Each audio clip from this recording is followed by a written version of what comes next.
Good morning everyone, সবাই কেমন আছো? আশা করি ভালো আছো। আমিও ভালো আছি। পুতুল দে ব্লগে নতুন একটা ভিডিওতে তোমাদের অনেক অনেক স্বাগতম।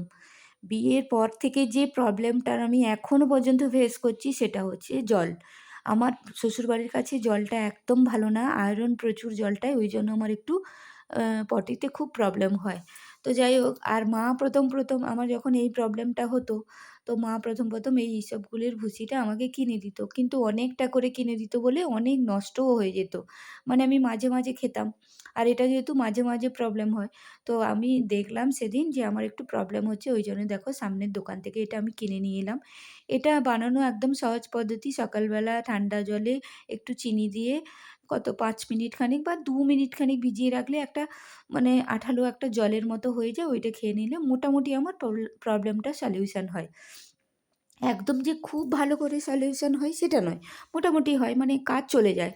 তো দেখো আমি এটাকে একটুখানি জল নিয়ে নিয়েছি কাপে, তারপরে সরি চিনি নিয়ে নিয়েছি, আর পুরো ১ কাপ জল নিয়ে নিয়েছি। তাতে একটা প্যাকেট অর্ধেকটা আমি দিয়ে দিয়েছি, মানে ১০ টাকা নেয় প্যাকেটটা, ধরো ৫ টাকার দিয়ে দিয়েছি।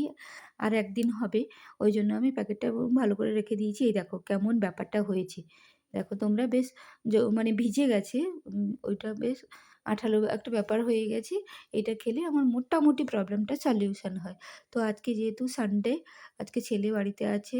এই ওদের বাবা ছেলেকে, মানে ছেলেকে হরলিক্স করে দিলাম, হাসব্যান্ডকে চা করে দিলাম, আর আমি আজকে চা খাবো না, এইটা খাবো। ওই জন্য আমি এটা রেডি করছি। তারপরে চলে এলাম সানডের স্পেশাল ব্রেকফাস্ট নিয়ে। তো ব্রেকফাস্টে আজকে করব, এই দেখো আজকে না আমি কালো জিরে দিয়ে আলু ভাজা করছি, যেটা আমার ছেলের কাছে খুব বকা খাবো। কারণ কালো জিরা ওর মুখে গেলেও খুব বকা দেয়, "না দেবে না, এই দেবো না।" কিন্তু মাঝে মাঝে ইচ্ছে তো করে বলো? তো ওই জন্য আজকে একটু কালো জিরা দিয়ে দিয়েছি। হ্যাঁ, তোমরা ভাবছো আমি এখনও হলুদ দিইনি। হ্যাঁ, হলুদটা একটু পরে দেবো।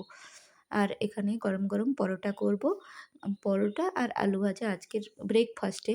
সানডেতে যেহেতু বাড়িতে ছেলে আছে, একসঙ্গে ৩ জনে খাবো। ছেলে, বর, এরকম হয়তো হাসব্যান্ডের পাটা ভেঙেছে বলে আমরা কিন্তু ব্রেকফাস্টটা খেতে পারছি। দেখো আমাদের এই গত কদিন ধরে না খুব নিচ দিয়ে মানে এরোপ্লেন যাচ্ছে প্রত্যেকদিন। আর ১৫ মিনিট ২০ মিনিট পরে আবার ঘুরে আসছে। হ্যাঁ, তারপরে চলে এলাম রাতের ডিনার নিয়ে। আজকের রাতে ডিনারে ছিল গরম গরম ভাত আর চিকেন কষা। কারণ কালকে সোমবার, কালকে আমার পূর্ণিমা।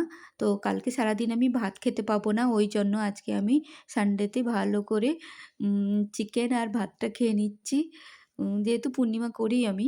আর চিকেন কষাতে একটু আলু দিব, আর ওই যে দইটা দেখছো ওইটা রায়তা করব। এই ছিল আজকের আমার সানডের স্পেশাল। চলো টাটা, ভালো